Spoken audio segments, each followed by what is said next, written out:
Ray Razi merhaba, mabxir. Gel temaşavana. Euro programa D5. Niyozki dipir. Dilete.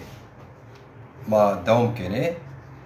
Halabin hande yanski qande yo saat ma te pers kirdi. Sosyolog ma Xıdır Eren Hoca. Cevap de person ma benatı dacı, vartı dacı, ara da programı ko. شما بینین ما دکور پروگرام خوز بدلنا سیدا مالا عثمان بابش ما کرده دکور اتیاد program de yo pers es persera tipya persera pe ambaze ki hoca ki hasbikir temaşe keni person perseni etya persera pe persi huwa persi. Hocam tekrar hoş geldiniz. Hoş bulduk. Resmi değiştirmişsin. Osman Efendi Babışto Dardekerdo. Evet hocam, biz kongre sürecindeyiz. Epey değerlerimizi posterlerini yaptık. Kongre salonuna asacağız hocam. Ne güzel. Çok iyi. Çok iyi yaptın. Daha haftaya cumartesi pazar 2 bölüm daha programımız var. Yine farklı resimleri görürsünüz hocam dekorda. Güzel olacak. Eyvallah. Peki hocam biz şimdi bugünün birinci bölümünü bitirdik. Başka sosyal medyalara da rahat paylaşalım. Bir de izleyici değerli hocalarımızla soruları yorumları vardı. Niye sormuyorsun Sayın Demirel sorularımızı ya da işte yorumlarımızı okumuyorsun? Yani şimdi yayının bir şeyi var, formatı var. O formata uymak için yine konuşmacı konuğu sözlerini tamamlaması için elbette o soruları soramazdık. Şimdi bu bölümde arkadaşlar isterlerse yukarı da gelirler. O soruları sorarlar. Sırayla soruları alır, cevaplarız. Öyle bir saat daha zamanımız var hocam. Evet. Benim birinci bölümle ilgili 3 soru vardı. Üçüncü sorumu bu bölümden girişinde okuyayım hocam size. Buyurun. Buyurun. Evet, peki hocam bir yandan Erdebil'den kopmuş, diğer yandan Osmanlı'nın asimilasyonuna direnç kuzeydeki bu Alevi Zaza aşiretlerine nasıl yansıdı? Neler yaşandı? Bugünkü programımızı bu soru ile sonlandıralım diye böyle bir sorumuz var hocam. Evet. Yani programı sonlandırmamış aslında olacağız da yani bugünkü programı sonlandıracağız ama Evet, soruları aldıktan sonra umarım konuya dair sorular gelir. Karşılıklı diyalog halinde daha keyifli bir zaman geçirmiş oluruz. Evet. Hocam özür dilerim. Biraz daha çok bulunduğunuz alanın tavan kısmı çok görünüyor dekorda. Aynen böyle. Böyle daha güzel olur hocam. Eyvallah. Ayarlayayım bir, evet. Doğru söylüyorsun. Hatta bir sonraki programda siz tavandaki ışığın tam altında değil de biraz da berisinde olsaydınız ya da gerisinde olsaydınız daha şey olurdu. O tavandaki ışık biraz şey yapıyor. Yansıyor. Yansıyor yani. Yansıyor. Evet. Teşekkür ederim. Ve Suvar Bey, Safevi sisteminin dışında kalan, onun müteşerri şiası tarafından da din dışı olarak görülen, kuzeydeki artık yani belli bir tarihten kuzeydeki Zaza aşiretleri kendi işlerine kapanma dönemi yaşıyorlar. Evet. Çoğunlukla Mehdici çizgiyi bırakarak ruhani olana yöneldiğini görüyoruz. Yani bunu Munzur, Düzgün Baba gibi otantik hikayelerinde olsun, masallarında, efsanelerinde olsun görmekteyiz. Bu Munzur efsanesine baktığınızda, Düzgün efsanesine baktığınızda da gördüğünüz Dünyevi olandan ruhaniye dönüşün mitolojik öyküleridir adeta bunlar. Onları görürsünüz. Yani kısaca söyleyecek olursam işte Munzur bütün ahali kendisine doğru koşarken, Munzur'a doğru koşarken eğer o Mehdici devrimci çizgi devam ediyor olsaydı, dünyayı değiştirme fikri hala yaşıyor olsaydı Munzur kaçıp gözden kaybolmayacaktı. Sıra kadem basmayacaktı. Munzur o zaman ne yapardı? Büyük bir taşın üstüne çıkardı. Kitleleri mobilize ederdi. Değil mi? Bir hareket Evet. başladı. Ama Munzur bunu yapmak yerine neyi tercih ediyor? Kaçıp sıra kadem basma. Yani dünyevi olandan ruhani olana, yani ruhani olanı tercih ediyor. Dünyevi olanı değil. Bu neyi anlatıyor bize? İşte bu Safevi sistemi dışında kalan, aynı zamanda oradaki müteşevvi Şia tarafından da din dışı olarak kabul edilen bu Alevi Zaza aşiretlerinin artık kendi işlerine kapandıklarını ve dünyevi olandan, o Mehdici devrimci çizgiden sıyrılıp, yani onu terk edip ruhani olana yöneldiklerini gösteriyor. Bu aşiretler bir yandan kendi aşiret düzenini ve inanç sistemini korumaya çalışırken, yani bir yandan onu korumaya çalışıyor. Bu bölgede kentlileşmenin ne kadar geç olduğunu da hepiniz biliyorsunuz. Yani ben 57 doğumluyum. Neredeyse işte 70'lerde falan ancak böyle bir kentleşme yaşamaya başlandı. Öte yandan içe kapanan bu kesimi sisteme entegre edebilmek için Osmanlı bir ara çözüm üretmeye çalışıyor. Bunun için önceleri Nakşibendi şeyhlerini bölgeye gönderiyor ve şunu söylüyor. Raporlarda var bu. Nakşibendi şeyhleri bölgeye gidecek ama devlet tarafından gönderildiklerini kesinlikle belli etmeyecekler. Bunlara yüksek oranda maaşlar ödenecek. Ama bunlar sanki kendinden gitmiş, kendinden orada insanları iyi dine, iyi din yoluna çağırıyorlar. Yani bir nevi misyonerlik faaliyeti. Buraya gelenlerden namı değer Colik Nuri'nin dedesi, babası, amcası. Yani Colikzadeler.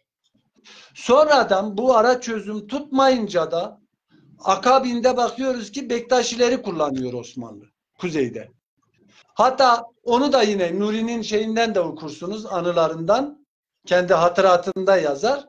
İşte Çelebilerden bir şahsiyetle birlikte Erzincan'dan iş Dersim'e.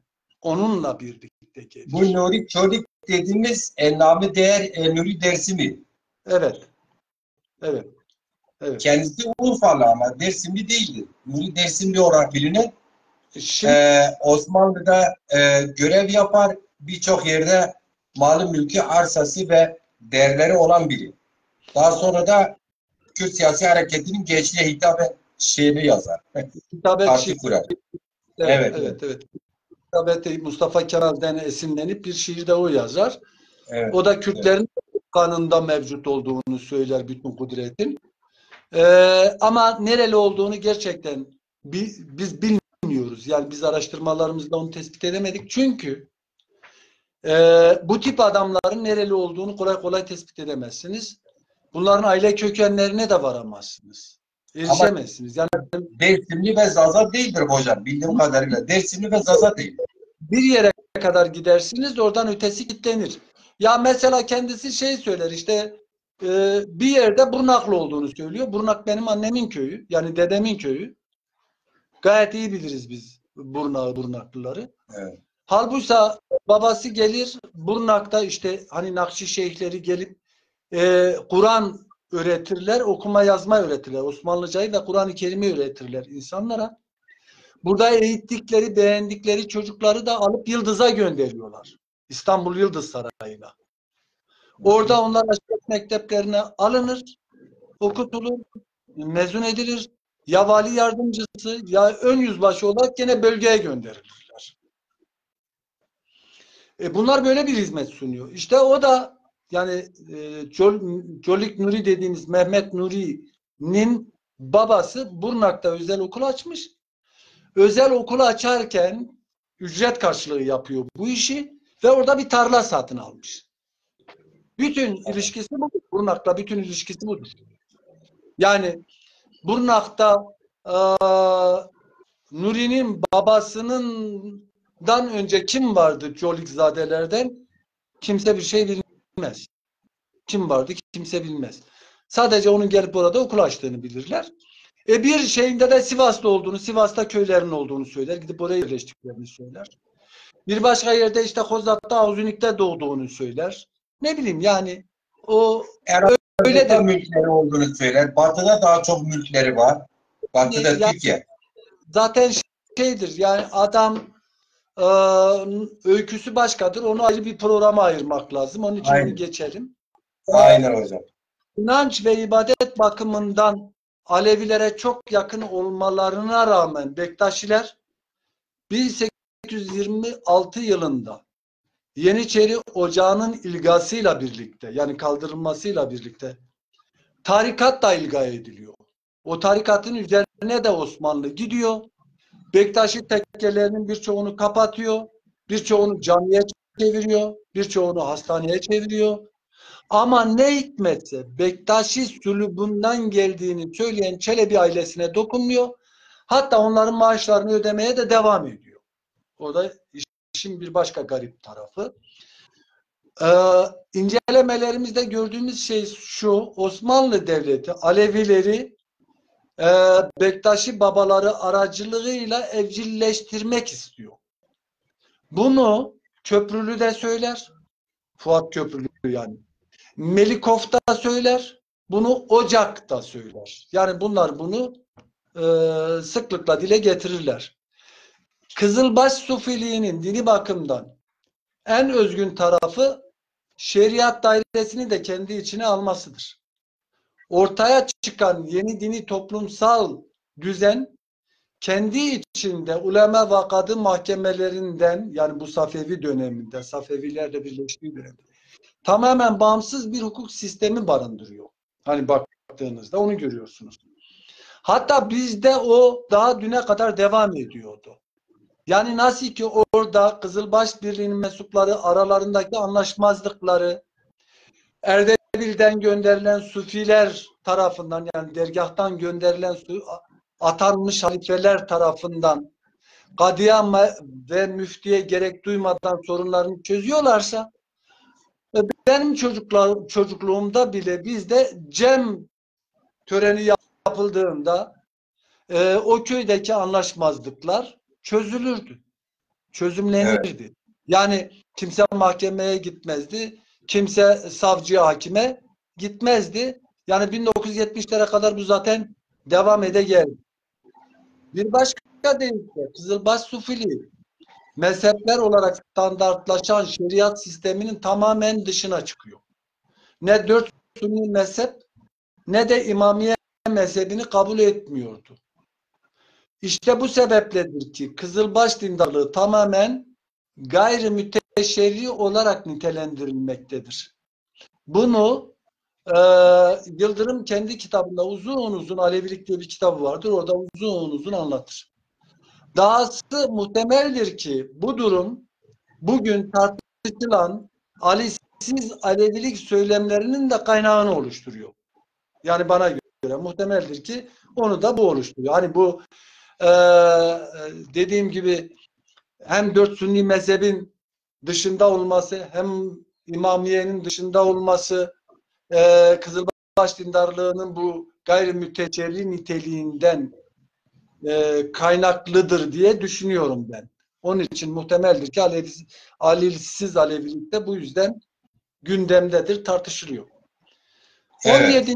ortalarına gelindiğinde İsmail için yola çıkıp Osmanlı topraklarındaki gücünü yitiren Türkmen Kızılbaşların tekkelerinin hemen hepsi biraz önce bahsettiğim gibi Bektaşi tarikatının kontrolüne geçiyor. Bektaşi tarikatı Yani onların o tekkelerin şeyhleri artık merkezdeki şeyh efendinin tavsiyesiyle Gazasker'in de onayıyla atanıyor. Bu yetmiyor. 1826'dan sonra da hatta 1828 olacak zannediyorsam Nakşibendi Şeyhi Bektaşi tekkesine atanıyor. Hatta Hacı Mehmet Said Efendi Bektaşi ocağının başına bu zat atanıyor. Bu da aslında Osmanlı'nın Bektaşiliği de Sünnileştirmek için, yani Bektaşileri de Sünnileştirmek için nasıl bir çaba içinde olduğunu gösterir. Evet. Osmanlı bu yolla diğer derviş grupları, yani bu Bektaşi yoluyla ve Kızılbaşları Bektaşi çatısı altında yönlendirerek onları Şah'la olan, Erdebil'le olan bağlantılarını kesmeye çalışıyor. Böylece Kızılbaşlar Bektaşi tekkelerine bağlanacak. Hacı Bektaş Tekkesi merkezli yeni bir hiyerarşi etrafında örgütlenecek ve de Erdebil'den ve Şah'tan kopacak. Yani Osmanlı'nın projesi buydu. Bu kopuş aynı zamanda beraberinde de Sufiliğin o devrimci mehdici unsurlardan arındırılmasını da getirecek. Hatta kimi Zaza aşiretleriyle Türkmen aşiretlerinin de daha kolay Sünnileşmesine de sebep olacak bu uygulamalar. Ve oluyor da gerçekten. Yani baktığımızda bunu görüyoruz. Görülen o ki daha önce sözü edilen Safevi merkezinde Kızılbaşlar aleyhine ola gelen olaylar da, yani Şialaşma, o bürokratik düzenin dışına itilme bu süreci kolaylaştırıyor. Yani Osmanlı'nın bu politikasını aslında o Safevi'nin dışlaması da kolaylaştırıyor. Bir yandan yukarı Fırat'ta varlıklarını sürdürmeye devam eden Zaza aşiretlerinin Osmanlı'nın sınırları içine dahil olmaları, çünkü önceden çeperdeler, Osmanlı sınırında değiller.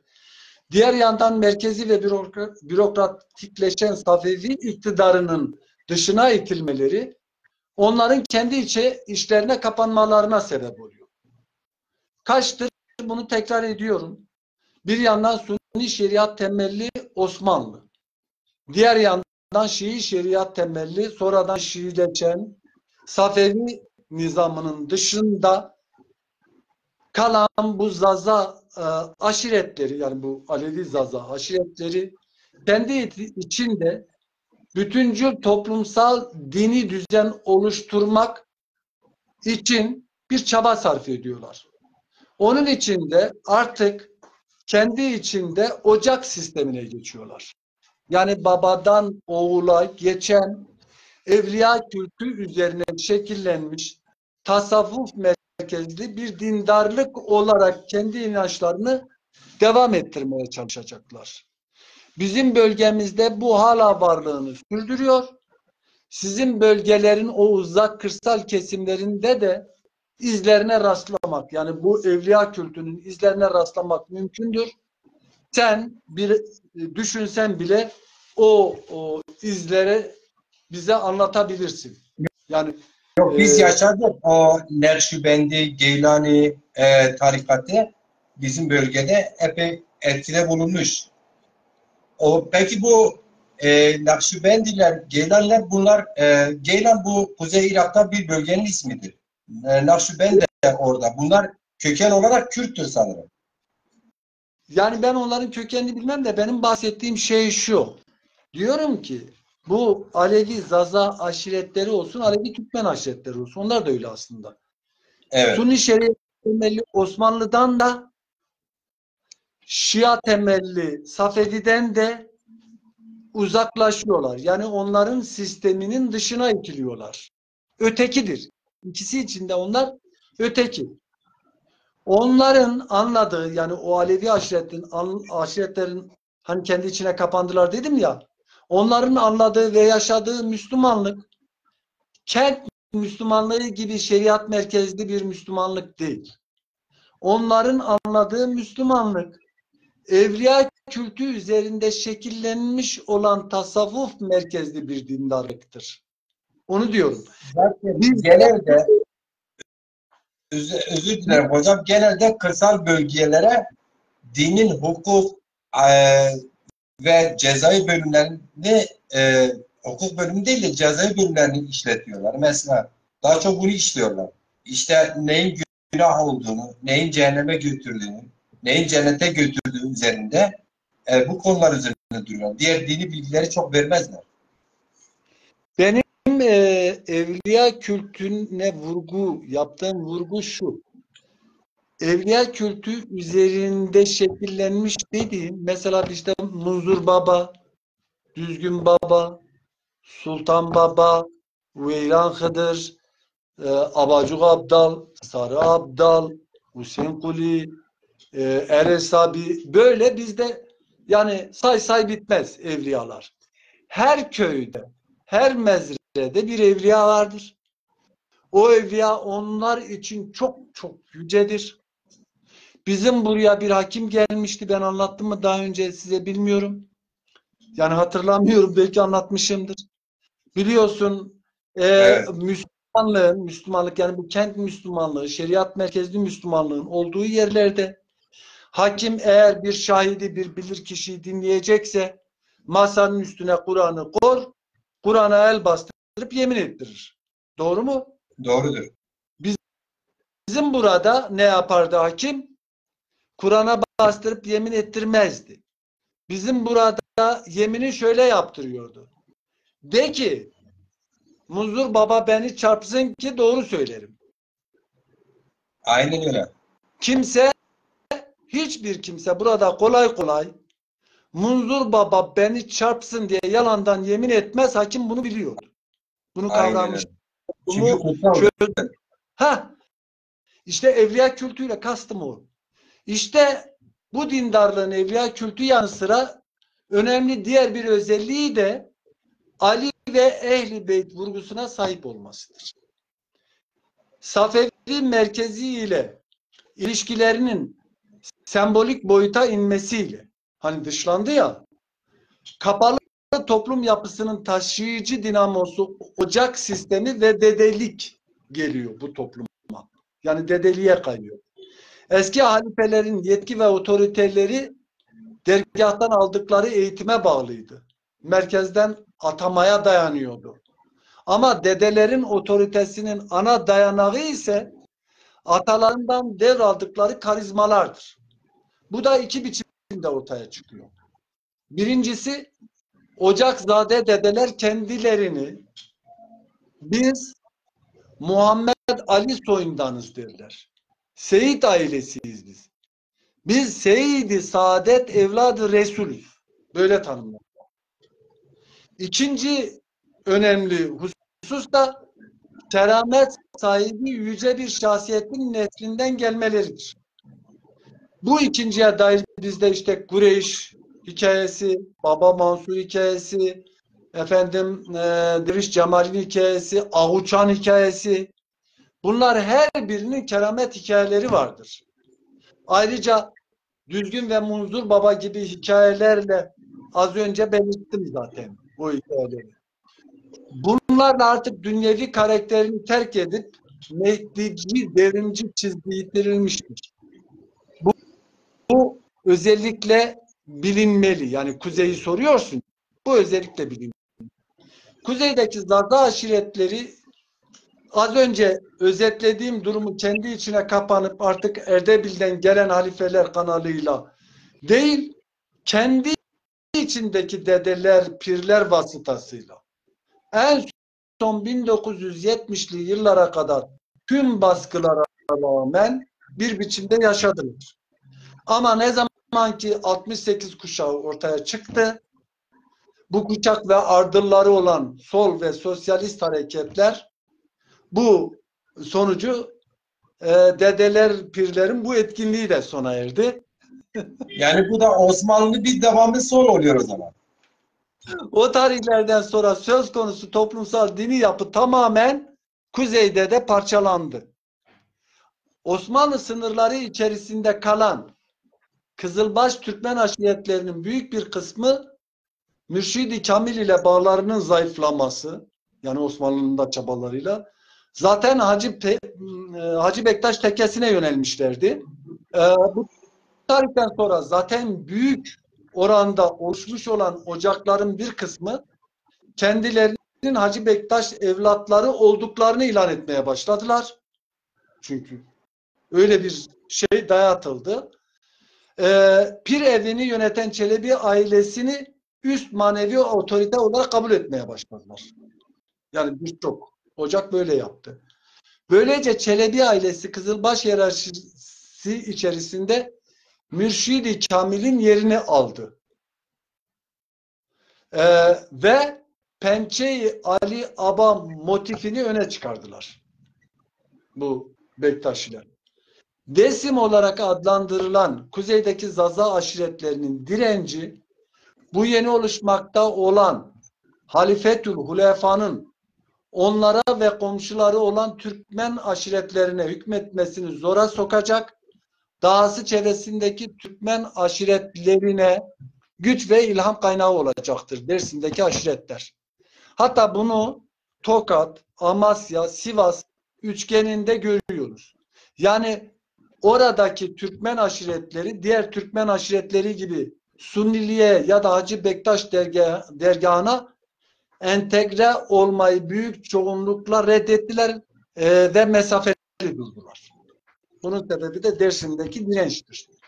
Özellikle Cumhuriyet'le birlikte Cumhuriyet kadrolarının teşvikiyle Dersim üzerine gönderilen bu daha önce Sani Osmanlı döneminde Sünniliğe entegre etmek için Nakşişehirleri gönderiliyordu ya. Ardından Hacı Bektaş dedeleri bölgeyi bir baştan bir başa, hatta komşuları Türkmenleri de onların dergahlarını da bir baştan bir başa tarıyorlar. Kendi dergahlarının propagandalarını yapıyorlar.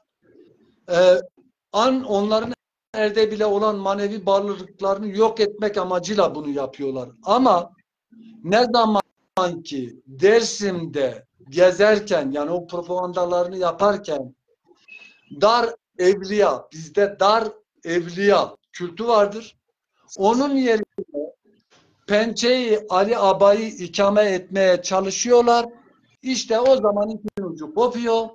Bu Alevi Zaza aşiretleri, Dersim'deki Alevi Zaza aşiretlerinin hışmından kaçarak zor kurtuluyorlar. Silahları alıp peşine düşüyorlar. Ta bu bizim Ovacık'tan Havaçör köyü vardır. Oradan Ilış'tan Tivri'ye kadar kovalıyorlar. Yani yakalasalar öldürecekler. Ondan sonra bir daha da bizim bu bölgeye uğrayamıyorlar. Günümüzde ise yani bu durum böyle de günümüzde ne oldu? Şimdi günümüzde ben bakıyorum kasabalılaşmayla birlikte bizlerde de cemevlerinin inşasına yönelen tüm Aleviler, yani dolayısıyla kuzeydeki Alevi Zazalar da bunun içinde, sadece Alevi Türkmenler değil, yeniden inançlarını canlandırmaya çalışsalar da yani cemevleri vasıtasıyla bunun süreç içerisinde Sünnileşmeye evrilme durumu var. Yani böyle var. Bu iş devlet eliyle yakın zamanda, hani çok yakın zamandaydı. Bu darbeden önce hatırlarsınız. FETÖ ile Doğan ailesi, yani İzzettin Doğan'la FETÖ bir araya gelip evi cami ortak bir şekilde bir külliye hayata geçirmeye çalıştılar. Evet.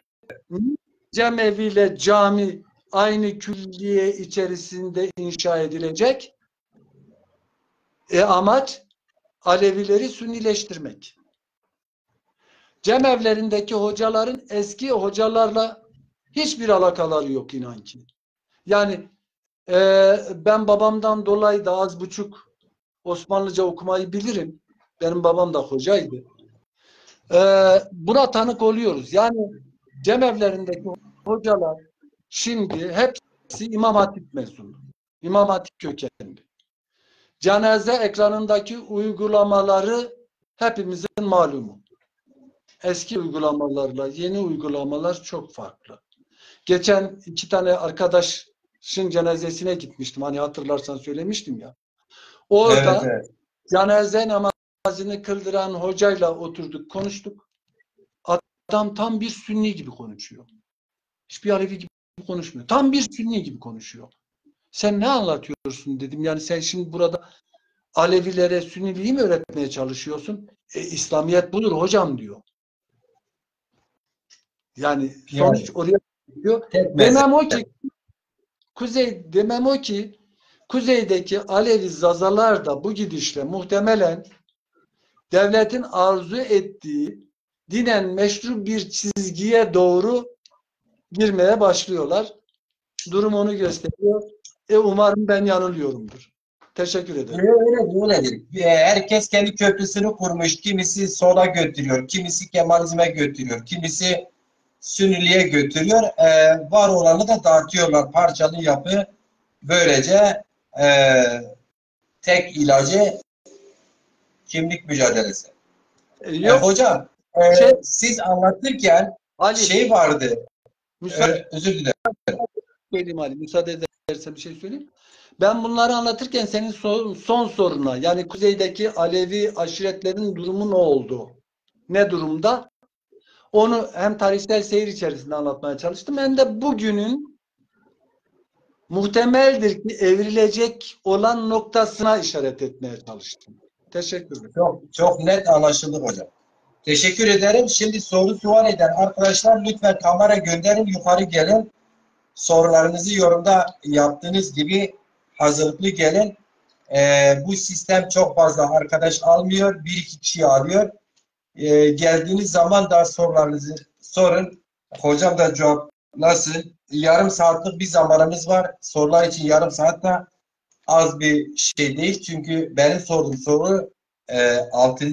bölümü içinde geçen o gerçekleri bir bütün olarak hocam özetledi tekrarda. Ama sizin sual edeceğiniz sorular o kadar uzun cevaplara neden olmaz. O sebeple buyurunuz kamera gönderin. Şunu diyecektim. Siz yemin ve benzeri şeylerden bahsettiniz ya hocam. Halen biz Sünni zazalarda bizim belde sarcan herkes bilir benim yaşıtlarım. Biz yemini şey derdik. Avroji çemar kuarko onanıyor. Tij çemar kuarko onanıyor. Böyle azmin mirdo yani gök çarpsın falan. Daha çok böyle yüce güneş, azmin halen o kültürümüzde var yani. O arkik kültürümüz devam ediyor. Halen de devam ediyor. Onu söylemeye çalıştım biraz da zaten. Ya o evliya kültü de var sizinkilerde. Evet, Yani evet, daha evet. derine bakarsanız sizde de her yüksek tepenin üzerinde bir evliya vardır da unutulmaya başlanmıştır. Yani eskiler bilir Var, yani. var. Babalar Aynen öyle. Halen ziyaretler var, gidiliyor. var yani. Dedeleriniz bilir onu. Evet, şimdi aşağıda arkadaşlar var. Sual ediyorlar da Ali Mahmutoğlu benim köylümdür.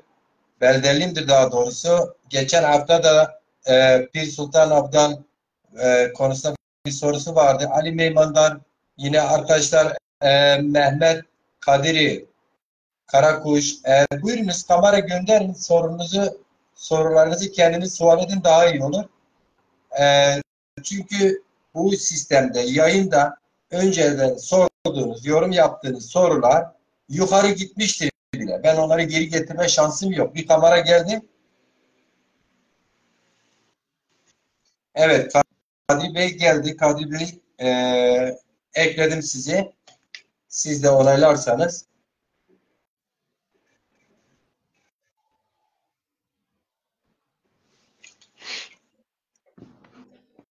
Kadir Bey kameranız sesimi alıyor musunuz?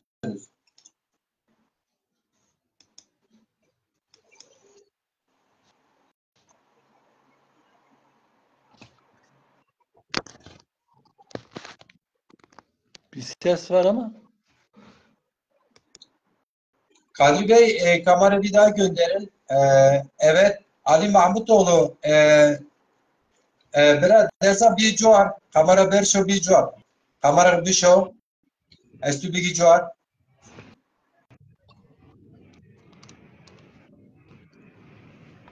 Kadri Bey siz kameranız açılmadı. Bilmiyorum niye. Kamera açılmasa da olabilir. Sesiniz gelebilirdi. Seslenebilirdiniz. Sesli soru sual edebilirdiniz. Tekrar kamera gönderin efendim.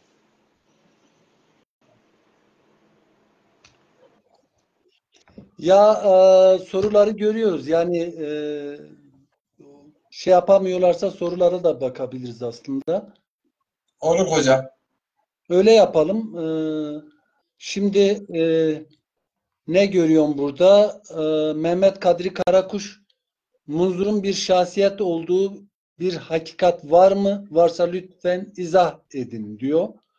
Munzur Baba'dan bahsediyor anladığım kadarıyla. Hani evliya kültünden az önce söz ettik ya. Evet hocam. Munzur efsanesi zaten adı üstünde efsane. Geldi galiba arkadaş. Geldi. Kadir hocam bir ses verin. Mikrofonunuz açık mı? Sesiniz de gelmiyor. Ama mikrofonu açık. Evet hocam siz soruyu okudunuz. Yani O soruya cevabınızı evet, alalım. evet. Yani mitolojik öyküler gerçeklik olarak ele alınmaz. Ama mitolojik öykülerden bir toplumun düşünsel boyutu, felsefi düşünüş tarzı, hisleri, algıları, dünyaya bakışları, nasıl değerlendirdikleri, hayata, insana nasıl baktıkları, o mitolojik öykülerden onları elde edersiniz. Öyle çıkarsamalar yaparsınız. Onun için mitolojik öyküler çok kıymetlidir, çok değerlidir. Biraz önce onu anlattım zaten. Dedim ki Munzur, yani bu şahsiyetin hakikati var mı bizi o ilgilendirmiyor. Zaten mitolojik öykülerde ya da efsanelerde hakikat aranmaz. Orada anlatılmak istenen, verilmek istenen mesajı çözümleyeceksiniz. Mesele o. Evet. Orada verilmek istenen mesaj biraz önce dediğimiz o Mehdici devrimci çizgiden Alevilerin nasıl uzaklaştığını, nasıl içe kapandığını, nasıl dünyevi olandan ruhani olana yöneldiklerini anlatıyor bize Muz efsanesi. Aynı şekilde düzgün efsanesi de öyledir. Aynı şekilde Derviş Cemal efsanesi de öyledir. Yani bunlar hep ruhaniye yönelmiştir. Yani öyle bir fırsat vardır ki elinde. Biraz önce dedim ya o kadar kitle koşar Muzur'u karşılar. Muzur hani eğer bir Türk olsaydı bir kayanın üstüne çıkar o da başbuğluğunu ilan ederdi. Yani. Muhtemelen. Ya orada bir çadır devleti kurardı 2 dakikada. Aynen. Çünkü dünyevi olan onu gerektiriyor. Ama bu artık içe kapanmış bu toplum. Ruhani olana yönelmiş. Onu anlatıyor zaten. Yani dünyevi olanla benim işim olmaz diyor.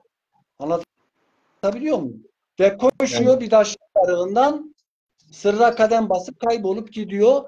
Elindeki sipilden süt nereye düşüyorsa oradan da su fışkırıyor.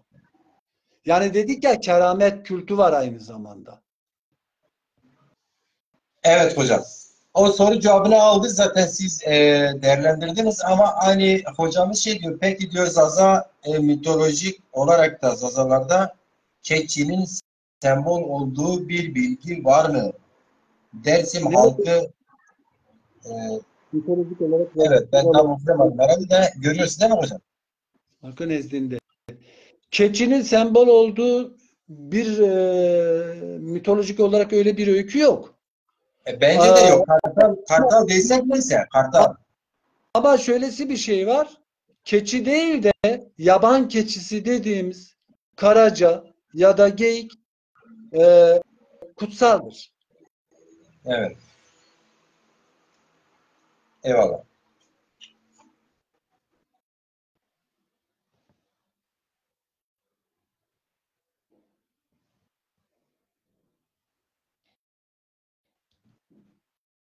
Ee, Ali Mahmutoğlu ne diyor? Hoca Ağa Şem üzeri Hozat Elazığ.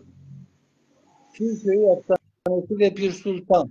Yani ben Sünköy efsanesini bilmiyorum. Hayır, öyle bir araştırmam olmadı. Yani bende öyle bir bilgi yok. Ama Doğru. Agu İçen efsanesini biliyoruz. Zaten adı Agu İçen. O yüzden de hatta bütün Alevi ocaklarının başıdır Agu İçen. Zaten o Agu'dan geliyor. Aguçan lafı o Agu İçen'den geliyor. Yani birisi işte duvarı yürütüyor, birisi aslana binip geliyor ama öteki avu içiyor ama zehirlenmiyor. Yani o yüzden hepsi onun elini öpüyor. Yani bütün dedeler onun elini öpüyor. Evet. Serhat Sönmez'in bir sorusu var. Sünni Zazaların Türkleşme tehlikesi nasıl ortadan kalkabilir? Ne Ya şimdi yapmalı hocam? onu konuşalım da şimdi bazı arkadaşlar işte bu keçiyi soruyor, yok efendim avu içeni soruyor, yok işte bak şimdi de Mehmet Kadir Karakuş şeyi sormuş. Kurmaçlarda kekliği neye bağlıyorsunuz acaba? Bu Ee, programın şey değil, konusu değil. Programın formatıyla uygun şeyler değil bunlar. Ya bizim konuştuğumuz konu üzerine ya konumuz Zazalarda parçalı yapı. Ona dair sorular sorarsanız ona dair konuşursak iyi olur. Yani e, kurmaçlarda kekliği yani ne demek istediğini Kurmacılar bazen kurmacılara derler ki işte keklik soyundan geliyor. Keklik hani ha, yakalarsın, evcilleştirirsin, götürürsün bir söve diyordur. Dağda koyarsın bir mevziye. ama Ee, onu sadece kurmaçlar için söylemezler. Onun soyuna ihanet eden herkes için söyler. Keklik aynen soyundan öyle. dedi. O sadece Aynen öyle. için söylenmez. O bizde bazı aileler için de söylenir. Soy zeredir Cumali, abi. Cumali Karaman Hoca da gelmiş, hoş gelmiş. Ne Serhat Sönmez'in sorusuna cevap vermek ister misin hocam? Diyor ki Sünni Zaza'nın Türkleşme tehlikesi nasıl ortadan kalkabilir? Ne yapmalı? Hocam Zaza TV neden çok fazla Türkçe yayın yaptı? O Zaza TV hocanın denetiminde olan bir TV değildir. Ama hocam cevap vermek istiyorsa buyurun. Ya şimdi Türkleşmenin engellenmesi sadece Sünni zazalar için bir tehdit değil. Alevi zazalar için de o bir tehdit. Sadece Türkleşme tehdidi yok zazalarda. Kürtleşme tehdidi de var. Yani zazalar bir yandan Kürtleşiyor, bir yandan Türkleşiyor. Zazalar zazalaşmadığı müddetçe ya Türkleşecek ya Kürtleşecek. Bunun kaçarı yok zaten. Önce kendi kimliğine, bölgesine duyarlı olanlar Kürtleşiyor, sonra birlikte Türkleşecekler. Vallahi Önce şimdi bizde bir söz var. Ali bizde bir söz var. Derler ki tıya tıya ya çiye niya. Sen ya aynen. sen ya da hiçbir şeysin. Yani sen olmadığın müddetçe illaki bir başka şey olacaksın. Onun için kendin olmalısın. Onun için de hakikaten evinde, e, yolunda, yolağında, işinde, gücünde kendi dilini kullanacaksın. Ben onu şu açıdan söyledim hocam. Şimdi şöyle bir durum var.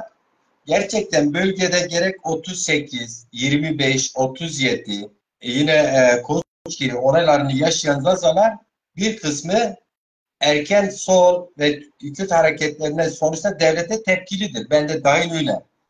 Kim o dönem gelip de devlete bir taş bile atsa o taş atanın yanında durur. Bu taş atan belki başka bir projedir buna bakmaz. O projenin de haberi yok. Aynen. Dolayısıyla Zazaca'da vazdon var bir de pırd var. Vazdon taşla döşediğimiz dereyi açtığımız yani çok suyun gür olmadığı yerlere vazdon diyoruz. Vazdon serra. Bu vazdonu döşeyenler Kürtlere gidiyor.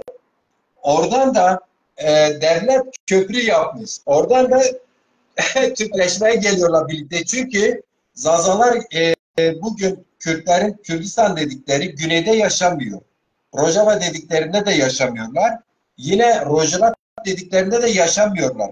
Onların deyimiyle kuzeyde yaşıyorlar. Ben onların deyimini söylüyorum hocam. Şimdi bu kuzeydekiler zaten Türkiye'leşmek için, yeniden Türkiye Cumhuriyet Devleti'ni kurmak için yemin içmişler. Hem Kandil'dekiler, hem Ova'dakiler, hem meclistekiler. Türkiye'yi yeniden kuracağız diyorlar. Bu Türkiye'yi yeniden kuracaklarsa o köprü önceden döşenmiş. O köprü var ya hocam, o köprüden o Vazdor'a aldıkları Kürdü birlikte Vazdor koşarak köprüye gelip Türkleşecekler. O soruya izninizle ben böyle cevap vereyim. Evet, öyle. Yani sonuçta öyle olacak. Biz buna müsaade etmeyiz. Bu yüzyıl Zazaların yüzyılı olacak. Biz kaybetsek de çocuklarımız diyecek ki dedelerimiz bir şeyler yaptı. Bir şeyler yaptı. Ve buna müsaade etmeyiz. İnsanlık biliyoruz er geç Türkçe diye bir dil de kalmayacak. Giderek ortak dil İngilizcedir. Kim bilir belki bir 100 yıl sonra Çince olacak. Çünkü ekonomi neredeyse, ortak pazar neresiyse, teknoloji vesaire pazar neresiyse oraya doğru gidiyor. Ama en azından biz Zazalar nefes aldığımız müddetçe anamızın dilini, geleneklerimizi, coğrafyamızın ismini, kendi isimlerimizi yaşatmaya çalışacağız. En azından bu görevimizi yerine getireceğiz. Hocam ben sorum yok. Bizim programımızın 2 bölümü kaldı. Aslında bir bölüm kaldı da biz onu da 2'ye çıkaracağız. Çünkü o kitabın sonunda son söz diye bir bölüm var. Hocam çok önemli buldum. Biz haftaya cumartesi, pazarda bu Zazalar'da parçalı yapıyı bitirelim. Böyle ben eminim ki belki bütün kesimlerin hoşuna gitmez. Çünkü hakikaten az önce çok bilimsel bir tespit yaptınız. Tespitte bulundunuz. Dini kültür daha çok şehir kültürüdür.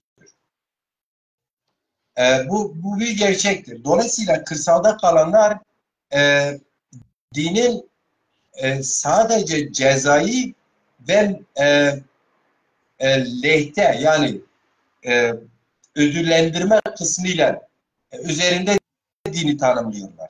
Yani dinin siyaset, dindeki siyaset, işte onun ne bileyim bir çeşit biliyorsunuz daha doğrusu öne alınan devleti yönetmek için, toplumu yönetmek için esas kullanılan alan şehirleşmede var, şehirlerde var, saraylardadır. Evet. Hocam saygılarla sizi selamlıyorum. Bu saate kadar bizi dinleyen, soru sual eden bütün soydaşlarımıza, vatandaşlara saygılarımızı, hürmetlerimizi bildiriyorum. Ali Meymandaroğlu'nun bir sorusu vardı. Metlerle ilgili ben o soruyu kaçırdım. Bir önceki Yok onu söyledim. programda. Sen sordun ben de söyledim. Dedim ki yani metlere kendini götürüp dayandırmaları aslında soyu tükenmiş toplumlara kendini dayandırmalarıyla açıkladım zaten. Evet, evet. Hocam son söz size vereyim. Tam ikinci programımızın son dakikalarına geldik. Vallahi tüm izleyen arkadaşlarıma sonsuz teşekkürlerimi sunuyorum. E, Osman Efendi Babıcın karşısında da saygıyla eğiliyorum. Hepinize iyi akşamlar diliyorum. Eyvallah. Ben de Silve takipçilerine büyük saygı ve selamlarımı iletiyorum.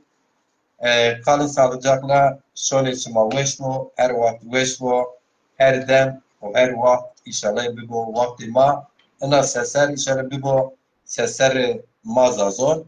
Hakikaten eski imkanı esto yani. Zazay ma zaf zonşenas ise akademisyeni ma ise bevenge marın zoneki eğer majo xebat fedekar bikire no velat dikes vajir ki ma neşkil hakkı bu vaze no serane peyno da çino yani şuna beni Ankara İstanbul kan boğazı çıkar biko eğer askero samimiyorsa askero bikiro zahmeti huzafa ama ben hürmet kıram